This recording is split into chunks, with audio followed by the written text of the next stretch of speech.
바이블 가족 여러분 안녕하십니까? 날씨가 어느덧 많이 더워졌습니다. 아침 저녁으로 일교차도 좀 큰 것 같고요. 몸 조심하시고 영육 간의 건강을 잘 유지하시기를 바라겠습니다. 오늘 저의 말씀의 제목은 홀이 유다를 떠나지 아니하며 라고 하는 제목으로 말씀을 드리겠습니다. 성경 창세기 49장 8절부터의 말씀을 보겠습니다. 49장 8절입니다. 유다야, 너는 내 형제의 찬송이 될지라. 내 손이 내 원수의 목을 잡을 것이요 내 아버지의 아들들이 내 앞에 절하리로다. 유다는 사자 새끼로다. 내 아들아, 너는 움킨 것을 찢고 올라갔도다. 그가 엎드리고 웅크림이 수사자 같고 암사자 같으니 누가 그를 범할 수 있으랴. 홀이 유다를 떠나지 아니하며 통치자의 지팡이가 그 발 사이에 떠나지 아니하시기를 실로가 오시기까지 이르리니 그에게 모든 백성이 복종하리로다. 여러분, 우리나라는 유교의 영향으로 혈통을 대단히 중요하게 여겼었습니다. 지금도 어느 지역에는 특정한 성씨들을 가진 사람들이 모여 살아갑니다. 누구의 몇 대손, 무슨 파, 이런 게 상당히 중요하게 여겨져 왔지요. 저는 성이 유씨인데 강릉 유씨, 묘금도 유자, 병사공파, 어릴 적부터 부모님으로부터 배웠고 외우라고 시키셨습니다. 저의 조상으로 쭉 올라가다 보니까 중국 한나라를 세운 한 유방이 저희 맨 시조라고 하는 이야기를 제가 들었습니다. 여러분, 마찬가지로 이스라엘 백성들도 어떤 이 혈통적인 그 계승 아주 대단히 중요하게 생각했습니다. 이스라엘 백성들에게 12지파의 가계도는 아주 대단히 중요했지요. 예수님이 12그 지파 가운데 예수님이 유다 지파의 혈통으로 태어나셨습니다. 여러분, 근데 이게 좀 의아합니다. 장자 루벤도 아니고 제사장 계통의 레위도 아니고 구약 시대에 예수님을 예표한다고 할 수 있는 요셉도 아니고 왜 예수님께서 무슨 이유로 12지파가 여러분 아시는 것처럼 야곱의 아들들의 혈통을 이어받는 건 아닙니까? 야곱의 넷째 아들 유다를 택하셔서 그 혈통으로 예수님께서 이 땅에 태어나신 것일까요? 여러분, 오늘 본문 창세기 49장은 야곱이 12 아들들을 불러놓고 그들에게 마지막 축복적 유언을 하게 됩니다. 야곱의 아들들은 모두 그의 임종의 병상 주위에 모였습니다. 야곱이 이제 거의 마지막 호흡을 쉬어가면서 야곱의 아들들인 12아들들의 장례를 생각하고 그 후손, 즉 12지파의 역사를 머릿속으로 그려보고자 노력하였습니다. 바로 그때입니다. 여기 한 영감의 글은 이렇게 묘사를 합니다. 이제 그의 자녀들이 마지막 축복을 받고자 기다리고 있을 때에 영감의 성령이 야곱에게 임하시고 그의 앞에는 예언적 계시 가운데 그의 후손들의 장래가 전개되었다. 차례차례 그의 아들들의 이름이 불리어지고 각자의 성격이 묘사되고 각 지파의 장래의 역사가 간단히 예언되었다. 여러분, 첫 아들이 루벤이지요. 그러니 루벤이니 야곱이 루벤의 이름을 첫 번째로 부르는 겁니다. 루벤아, 너는 내 장자요 나의 능력이요 나의 기력의 시작이라 그랬습니다. 오늘 본문 3절에 보면 이때 르우벤이 가장 기대했던 말은 여러분 장자적인 축복이었을 것입니다.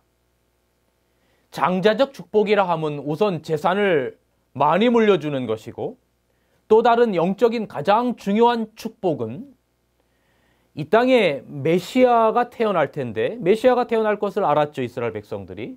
창세기 3장 15절에 여인의 후손의 그 언약을 이스라엘 백성들은 가지고 있었던 겁니다. 그래서 그 여인의 후손, 그 메시아가 자기들의 혈통을 통해서 태어나기를 전부 다 원했던 것이죠. 그래서 장자적인 축복이라고 하면 재산을 많이 물려받는 것보다도 더 중요한 의미는 자기의 혈통을 통해서 메시아가 태어나기를 원했던 것입니다. 이게 장자적인 축복이었어요.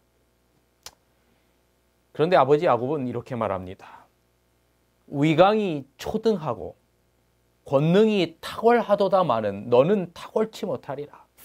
그 이유가 뭐냐면 내가 아비의 침상에 올라 더럽혔음이로다. 그가 내 침상에 올랐었도다. 이렇게 묘사하고 있어요. 여러분 이게 무슨 이야기입니까? 창세기 35장 22절에 보면 장자 르우벤이 아버지의 철 비라와 통간하는 이야기가 기록되어 있어요. 바로 그 죄악으로 르우벤은 장자적 축복을 잃어버리게 된다라고 하는 예언적인 의미입니다. 그 잃어버린 장자적 축복이 바로 누구에게 가는 겁니까? 예, 유다에게로 가는 겁니다. 그리고 르우벤과 시몬과 레위를 건너서 넷째 아들인 유다에게로 그 축복이 넘어간다 그 말입니다. 그 유다에게 임한 장자적인 축복의 이야기가 오늘 창세기 본문 8절에 기록이 되어 있어요. 유다야, 너는 내 형제의 찬송이 될지라. 내 손이 내 원수의 목을 잡을 것이요. 이게 무슨 이야기입니까? 바로 창세기 3장 15절에 여인의 후손 즉 메시아가 뱀의 머리를 짓밟을 것이라고 하는 성취가 유다의 혈통을 통해서 이루어질 것을 예표하는 겁니다. 사실 야곱이 이 이야기를 하면서 야곱은 자신이 하는 이야기가 무슨 뜻인지 그 당시에 몰랐을 겁니다. 오늘 창세기 49장 9절에 보면 유다는 사자 새끼로다 그랬어요. 유다 지파의 상징이 바로 사자지요. 그리고 10절에 이어서 말하기를 홀이 유다를 떠나지 아니하며 그랬습니다. 그리고 치리자의 지팡이가 그 발 사이에서 떠나지 아니하리라 그랬습니다. 실로가 오시기까지 그에게 모든 백성이 복종하리로다 그랬습니다. 여러분 이 말은 유다 지파를 통해서 예수님이 오실 것이 실로가 오실 것이 성령의 영감에 의하여 야곱이 마지막 그의 호흡을 쉬는 그 죽음의 자리 앞에서 그 자식들에게 하면서 특별히 야곱에게 말씀하시는 야곱을 통해서 말씀하시는 겁니다. 누구에게 말하는 겁니까? 유다에게 말하는 겁니다. 영감의 글은 이렇게 기록합니다. 장자의 명분의 무쌍의 축복이 유다에게 옮겨졌다. 찬양이라는 의미를 가진 유다라는 이름의 의미심장함이 이 지파의 예언적 역사 가운데 전개되었다. 살림의 왕 사자는 이 지파의 적절한 상징이요. 그 지파에서 다윗과 다윗의 자손 실로 곧 참 유다 지파의 사자가 나시고 그에게 모든 권력이 마침내 절할 것이며 모든 민족이 충성을 표할 것이다. 여러분 그렇다면 야곱의 넷째 아들 유다는 어떤 사람일까? 그는 메시아의 조상이 될 만한 정말로 그렇게 모범적이고 거룩한 사람이었을까? 그런데 여러분 성경을 조금만 자세히 들여다보면 유다 지파에서 메시아가 태어난다라고 하는 것 자체가 우리의 고개를 갸우뚱하게 합니다. 유다라는 사람이 어떤 사람이었는지 좀 성경을 통해서 나타난 그 모습들을 좀 살펴보겠습니다. 창세기 37장에 보면 요셉이 애굽의 종으로 팔리는 이야기가 기록되어 있습니다. 요셉의 나이 17세에 아버지의 특별한 사랑을 받은 요셉은 형들에게 미움을 사게 됩니다. 하루는 양치로 나간 형들에게 아버지 야곱이 요셉 보고 뭐 먹을 것도 좀 갖다 주고 그들의 안부를 좀 물어오라고 다녀오라고 하지요. 그래서 요셉이 아버지의 뜻을 따라서 그 형들에게 갑니다. 그런데 그 모습을 그들의 형들이 보지요. 요셉의 형들이 보고 요셉이 얼마나 아버지의 특별한 사랑을 받고 있는 존재이기 때문에 요셉의 형들은 인간의 그 죄악적인 본능 때문에 요셉이 정말 뭐 눈꼴 사납게 여겨졌을 겁니다. 그래서 많은 다른 형들이 그 요셉이 오는 모습을 보고 뭐 아버지도 없겠다, 요셉을 죽이자라고 말합니다. 그때 요셉을 죽이지 말고 요셉을 팔자라고 제안한 사람이 유다입니다. 창세기 37장 26절에 보면 그렇게 기록이 되어 있어요. 유다가 자기 형제에게 이르되 우리가 우리 동생을 죽이고 그의 피를 은닉한들 무엇이 유익할까? 자, 그를 이스마엘 사람에게 팔고 우리 손을 그에게 대지 말자라고 제안했던 사람입니다. 어떻게 보면 죽이는 것보다는 파는 게 낫겠지요. 그러나 사실은 그 동생을 영원토록 그의 아버지로부터 떨어뜨려 놓고 그를 팔자라고 제안한 그 의도가 그렇게 선한 의도가 아니었음을 우리는 살펴볼 수가 있어요. 또 이 유다라고 하는 사람은 어떤 사람이었을까? 창세기 38장에 보면 참 끔찍한 일을 저지르는 사람입니다. 창세기 38장 1절에 보면 여기 현대인의 성경으로 이렇게 보겠습니다. 보면 그 후에 유다는 형제들을 떠나 아둘람 사람 히라에게 가서 그와 함께 머물러 있었다. 거기에서 유다는 가나안 사람 수아의 딸을 만나 그녀와 결혼하였다라고 기록하고 있어요. 동생 요셉을 판 뒤였습니다. 얼마의 시간이 더 흘렀는지 성경은 자세히 말해주고 있지 않지만 요셉의 형통은 동생을 판 뒤에 아버지를 속여 거짓말을 했고, 그리고 그 모습을 아버지가 그 동생이 죽었다라고 그렇게 형들이 이야기했지 않습니까? 뭐 곰에 찢겨서 죽었다, 뭐 사자에 찢겨서 죽었다. 그 이야기를 들은 이 아버지 야곱이 가슴을 찢으며 정말 통곡하며 식음을 전폐하며 그렇게 지냈습니다. 너무나 슬퍼했어요. 그런데 그 모습을 보면서 이 유다가 죄책감이 든 겁니다. 그런데 이미 엎질러진 물이었지요. 하지만 그 아버지의 고난과 고통을 보면서 시간이 흘러갈수록 이 형들의 마음에는 죄책감에 사로잡혀서 괴로워하고 살았을 것입니다. 그래서 유다가 형제들을 떠났다라고 기록하는 거지요. 유다는 이런 혼란스럽고 괴로운 날들 속에서 형제들을 떠나는 게 더 낫겠다고 생각했을지 모릅니다. 하지만 유다는 그래도 그 가족을 떠나지 말았어야 했어요. 여러분, 성경에선 계속 뭔가 의도적으로 보여주는 것이 있어요. 바로 언약을 떠나 살지 말라는 메시지입니다. 롯도 언약을 따라가는 아브라함을 떠났다 망하지요.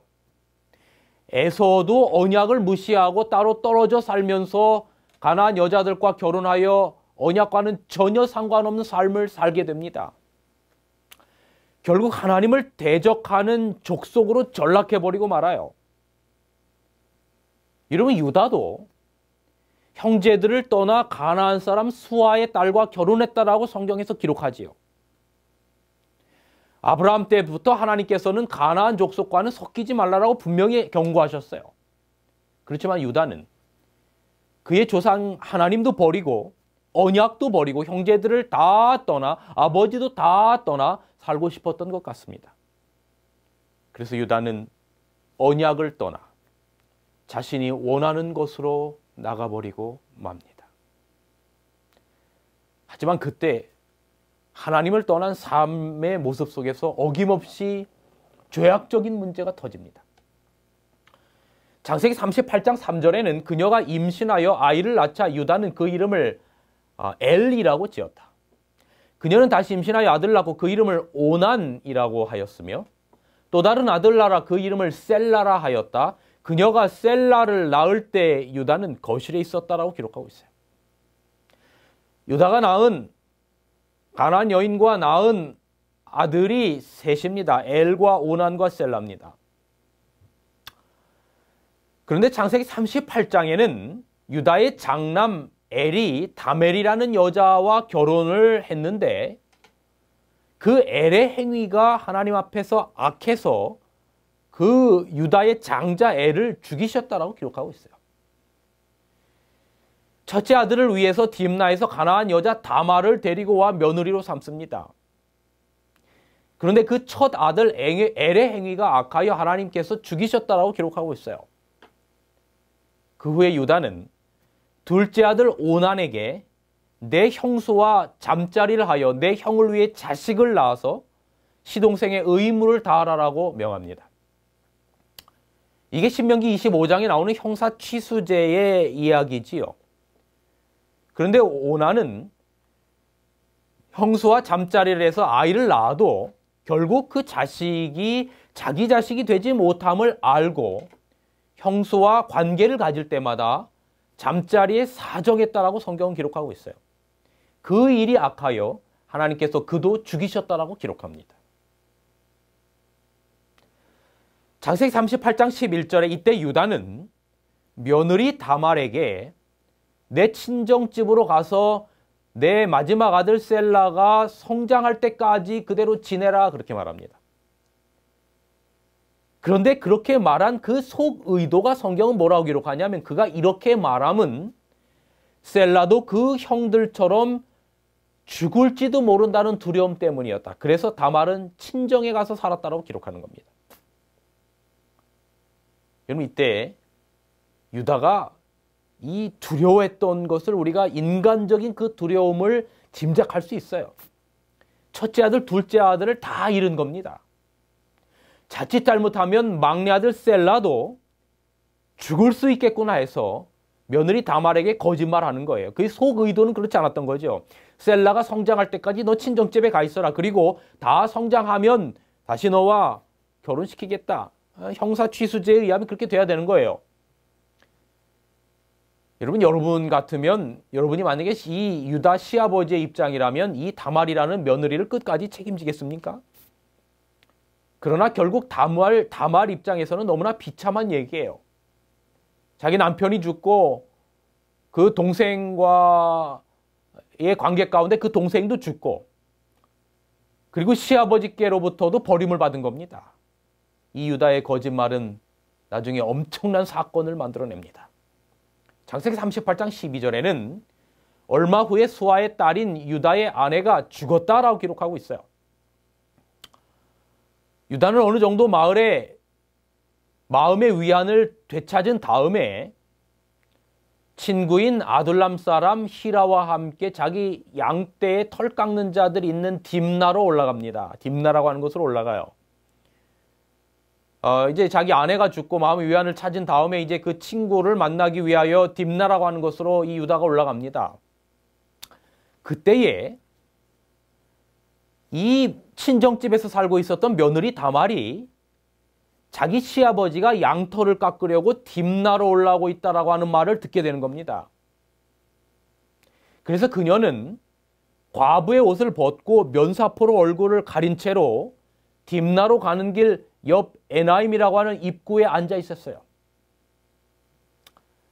그렇게 한 이유가 뭐냐면 창세기 38장 14절에는 셀라가 다 성장했는데도 그의 시아버지가 약속을 지키지 않고 그와 결혼시켜주지 않았기 때문이라고 기록하고 있어요.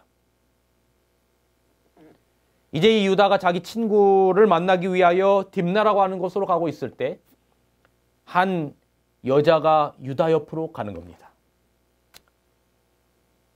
이 유다는 그 여자가 창녀인 줄 알았다라고 기록하고 있는데 어쨌든 성경의 표면적으로는 그렇게 기록하고 있어요. 창녀인 줄 알고 그 여자와 잠자리를 갖게 됩니다. 그리고 그 대가로 염소 새끼 한 마리를 주겠다고 약속합니다. 그때 그 창녀인 줄 알았던 그 유다와 잠자리를 했던 그 여자가 말하기를 염소를 나에게 보내줄 때까지 내가 당신 염소를 보내줄 거라고 하는 걸 어떻게 믿느냐? 담보물을 나에게 맡겨라. 그때 유다가 끈달린 도장과 지팡이를 건넵니다. 18절에 그렇게 기록되어 있어요. 그런데 여러분, 그때 유다가 그 여인과의 잠자리를 통해서 이 여인이 임신을 하게 됩니다. 그런데 놀라운 이야기를 성경은 기록하고 있는데 그 여자가 바로 야곱의 이 유다의 며느리였던 다말이라고 기록하는 겁니다. 그러니까 이 유다의 며느리인 다말이 자기를 숨기고 자기의 시아버지와 관계를 가진 것입니다. 이야기가 좀 복잡하지요. 그래서 그 시아버지와의 관계 속에서 다말이 낳은 아들의 이름이 베레스와 세라라고 하는 아들을 낳았어요. 창세기 38장 27절. 그녀가 해산할 때가 되었을 때 보니 쌍둥이를 베었는데 그때 산파가 내가 어째서 비집고 나오느냐고 소리쳤다. 그래서 그 아들의 이름을 베레스라고 불렀다. 여러분, 그런데 참 놀라운 것은 이렇게 유다와 며느리 다말 사이에, 시아버지와 며느리 사이에 태어난 그 베레스의 가게에서 누가 태어난 줄 아십니까?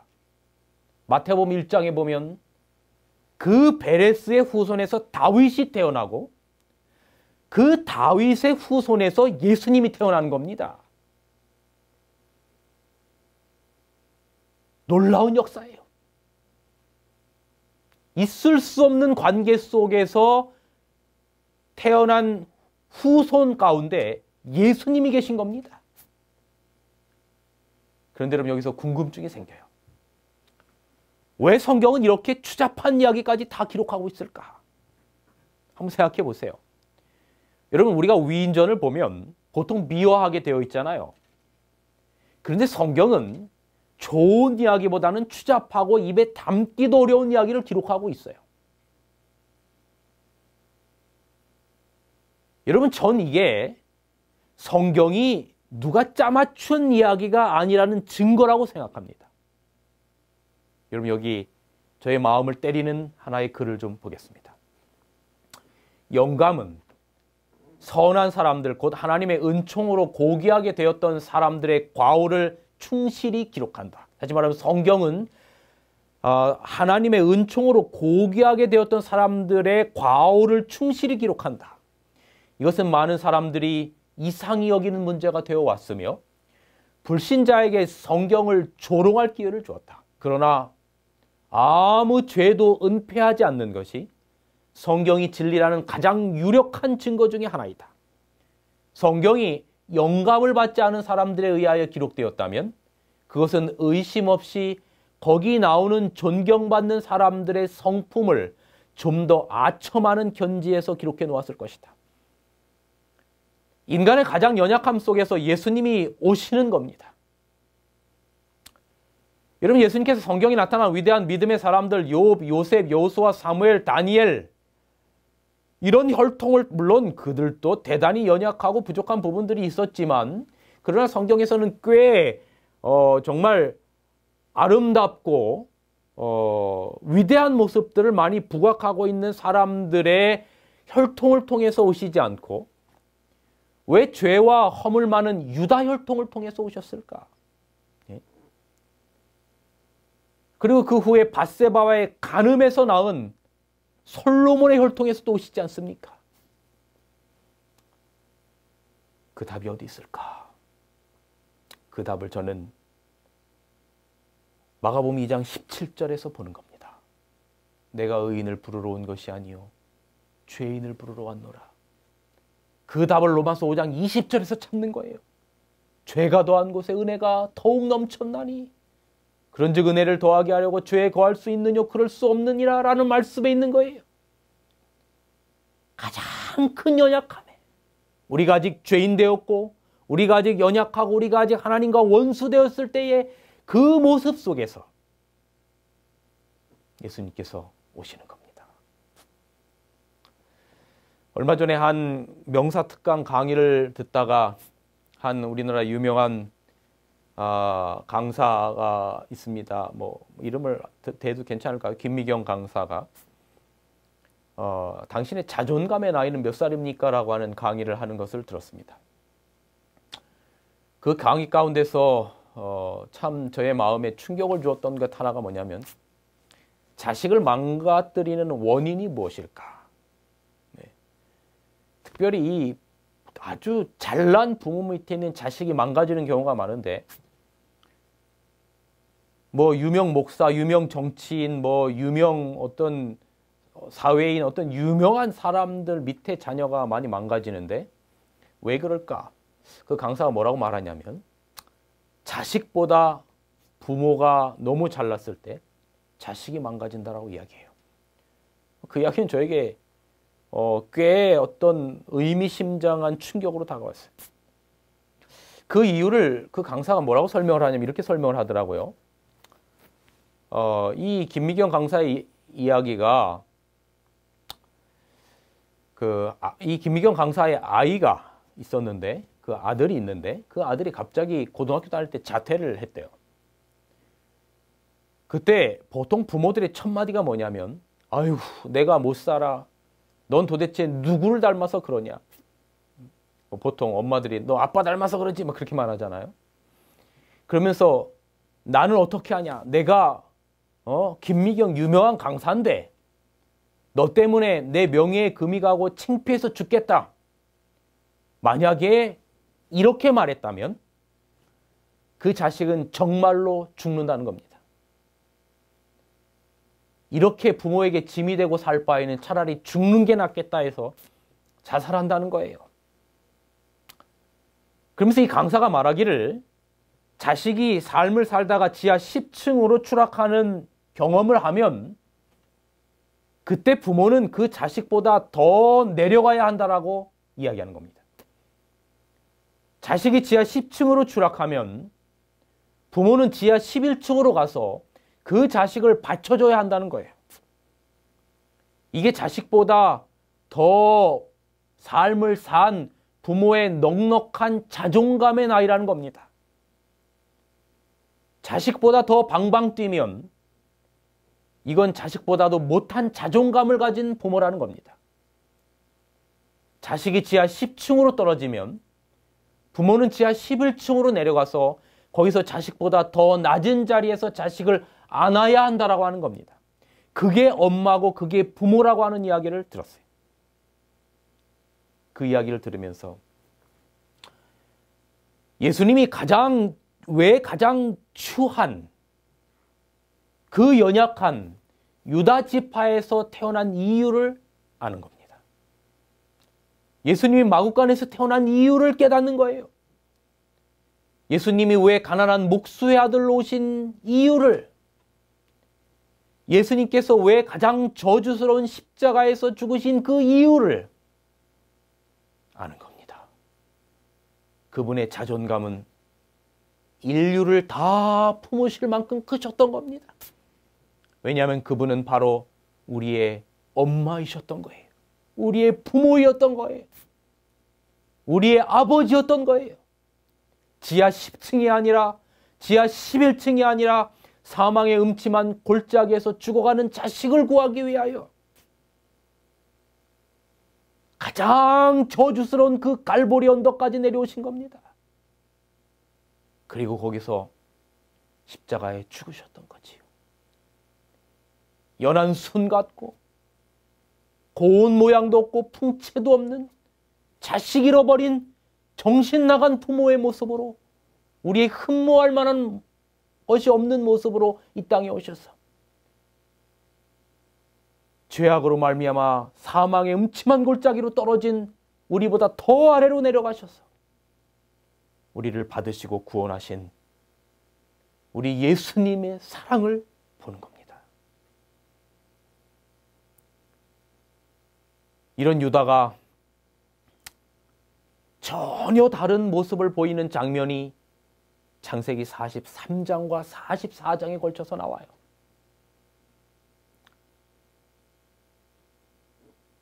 이 야곱의 막내 아들 베냐민을 이제 요셉이 애굽으로 가서 그곳에서 국무총리가 되고, 뭐 이 요셉이 정책을 잘 쓰지요. 7년 풍년과 7년 흉년 있을 때에 그가 국무총리가 된 다음에 이제 7년 풍년 동안 음식들을 모든 곡식들을 다 넉넉하게 창고마다 가득 채워놓고 이제 7년 전에 없던 흉년 가운데 있을 때 요셉이 그 음식을 파는 겁니다. 그때 그 음식을 구하러 여러분이 아시는 것처럼 요셉의 자기를 파는 형들이 이 애국까지 오는 이야기가 기록되어 있는 거 여러분 아십니다. 뭐 여러 가지 긴 이야기들이 있습니다. 여러분 잘 아시기 때문에 그 자세한 이야기는 제가 다 생략을 합니다. 이 베냐민을 요셉이 잡아두려고 합니다. 드디어 이 요셉이 자기의 엄마 그 라헬죠. 라헬의 바로 직속 혈통인 베냐민을 만나게 됩니다. 그리고 이 베냐민을 요셉이 잡아두려고 하죠. 그때에 누가 나서는고 하면 여러분 유다가 나섭니다. 창세기 44장 33절에서 34절에 보면 이 애굽의 총리로 있는 뭐 그때까지는 자기의 동생인 걸 자기가 판 동생이라고 하는 것을 상상도 못할 때지요. 그 총리 앞에 그 어마어마한 두려움의 대상 앞에 고개를 숙이고 이렇게 말합니다. 총리시여 차라리 저를 종으로 삼아 주십시오. 베냐민이 우리와 함께 돌아가지 못하면 저의 아버지 야곱은 돌아가십니다. 제발 저를 잡으시고 저를 볼모로 잡으시고 베냐민을 형제들과 함께 아버지께 보내달라고 하는 중보를 하는 모습을 보는 겁니다. 그래서 창세기 45장 1절에 보면 요셉이 감동을 받고 자신을 형들에게 자신이 누구인지를 형들이 판 그 동생이라고 하는 것을 알립니다. 여러분 유다는 형제를 위해서 남을 위해서 자신의 삶을 희생하는 정신으로 그 이후로 살아갑니다. 남을 살리기 위해서 자신의 죽음을 선택하려는 위대한 헌신의 사람으로 변하게 되는 모습을 보는 겁니다. 이로써 유다는 마침내 그리스도께서 우리를 대신해서 그의 몸을 담보하여 십자가에 죽으시고 우리를 위하여 중보하시는 예수님을 예표하는 사람으로 바뀌게 된 것입니다. 오늘 그렇게 될 것을 야곱이 예언적인 안목을 통해서 창세기 49장에 알고 모든 지파들의 그 특징들을 이야기할 때 유다 지파를 통해서 메시아가 태어날 것을 예언하고 유다 지파가 메시아의 지파를 상징하는 것으로 이야기하고 있는 것입니다. 이 김미경 씨의 그 강의 가운데 엄마의 자존감 공부라고 하는 책의 소제목이 1000번을 미안해도 나는 엄마다라고 하는 것이 소제목입니다. 거기에는 이런 이야기가 기록되어 있어요. 엄마로 살면서 아이에게 참 미안해할 일이 많습니다. 어찌 생각해보면 자신의 삶을 희생하며 아이 건강, 아이 식사, 아이 학습, 온 신경과 정성을 아이에게 쏟는 엄마들이 뭐가 그리 아이들에게 미안한 걸까요? 아파도 내가 무지해서 그런 걸까? 혹시 잘 크지 않으면 내 유전자 탓은 아닐까?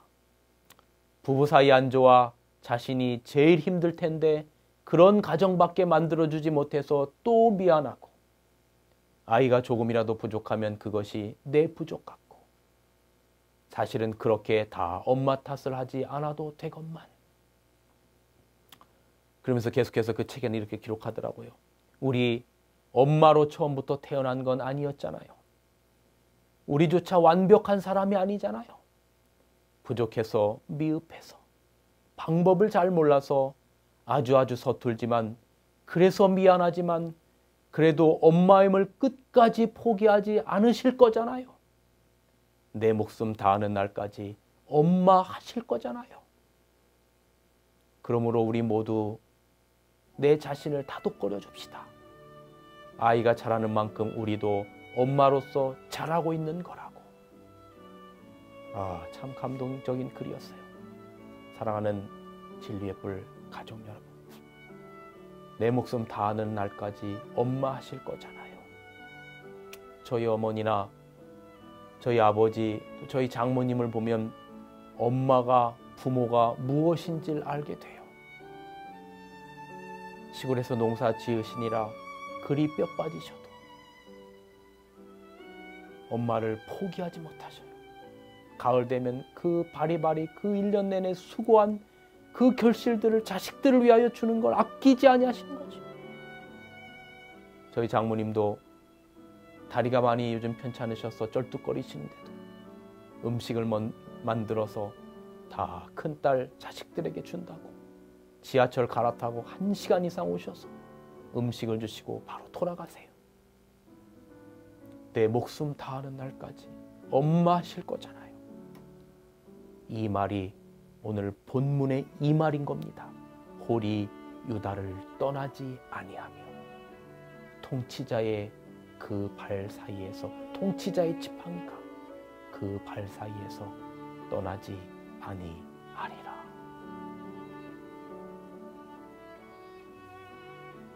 여운을 남기고 말씀을 줄이겠습니다.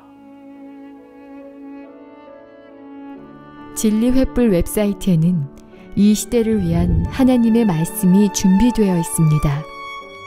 다음과 같은 성경 연구 자료를 통해서 하나님을 더 깊이 만나게 되길 간절히 바랍니다.